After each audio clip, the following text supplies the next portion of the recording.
Jake Epstein. So funny. So talented. Very sincere. Amazing musician. So relaxed. Gifted, great person to hang out with. Chillin'. I'm Jake Epstein, and this is my life unscripted.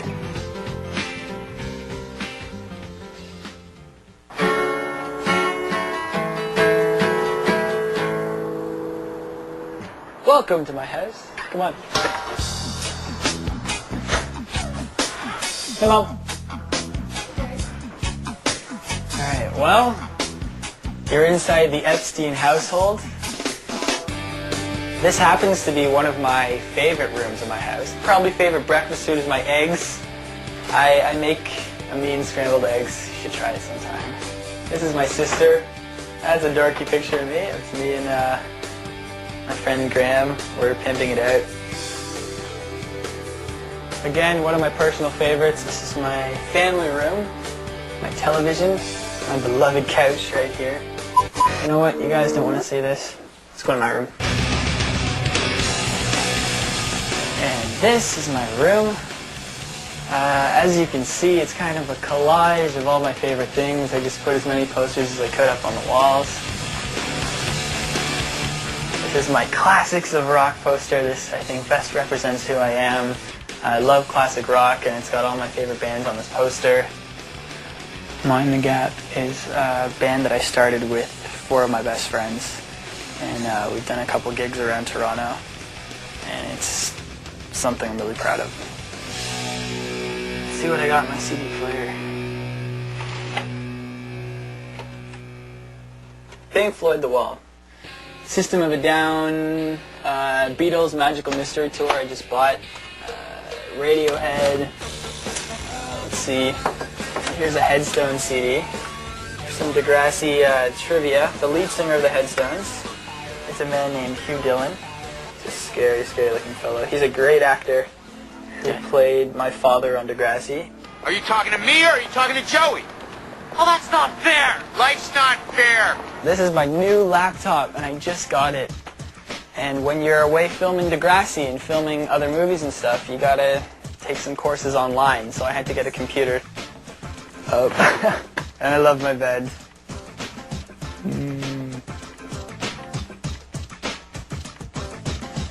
These books here are very special to me. They were written by my mother, Kathy Kaser.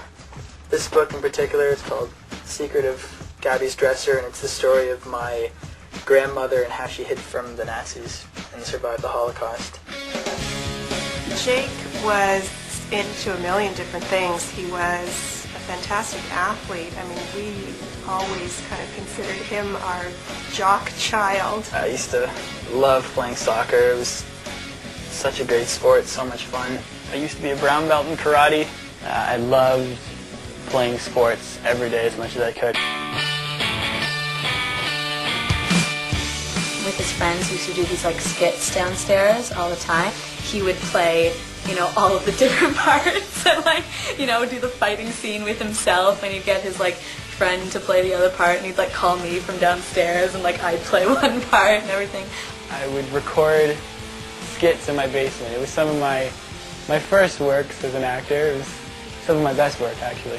It was a teacher of Jake's who suggested that he audition for a play that was being done in Toronto through a theater company here called Soul Pepper. That was a production of Our Town. We always say it was kind of a speeding train after that. We just kept running to keep up with it.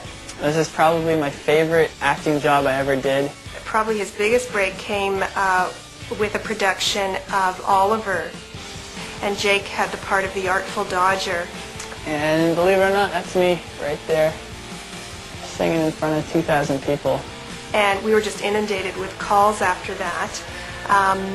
And that's when he started auditioning for television and film. Just a picture of a show I did a couple years ago called The Zach Files. The Degrassi audition happened right after he finished filming Zach Files. I knew about Degrassi because a couple of my friends were actually in Degrassi, like Lauren Collins and Jake Goldsby there was a part for this kind of brooding teen that was, you know, a bit of a bad guy but had an interesting background. As soon as Jake heard that, he really wanted to audition for it. I went into this room, and I remember the first thing I saw was this wall of everyone's picture who's in the show, and I just remember it being the most nerve-wracking thing in the world. Because, you know, you go to an audition, you're shaking, you're nervous, and you just see the face of every kid who has already gotten a part on this show. Just like staring at you, smiling. And I remember seeing that and being like, oh my God, I was like feeling sick. A subatomic blip in the temporal fabric of creation. Okay, maybe I'm being a little melodramatic. Now, don't send for the guys in the white coats yet. I'm really in no hurry to die.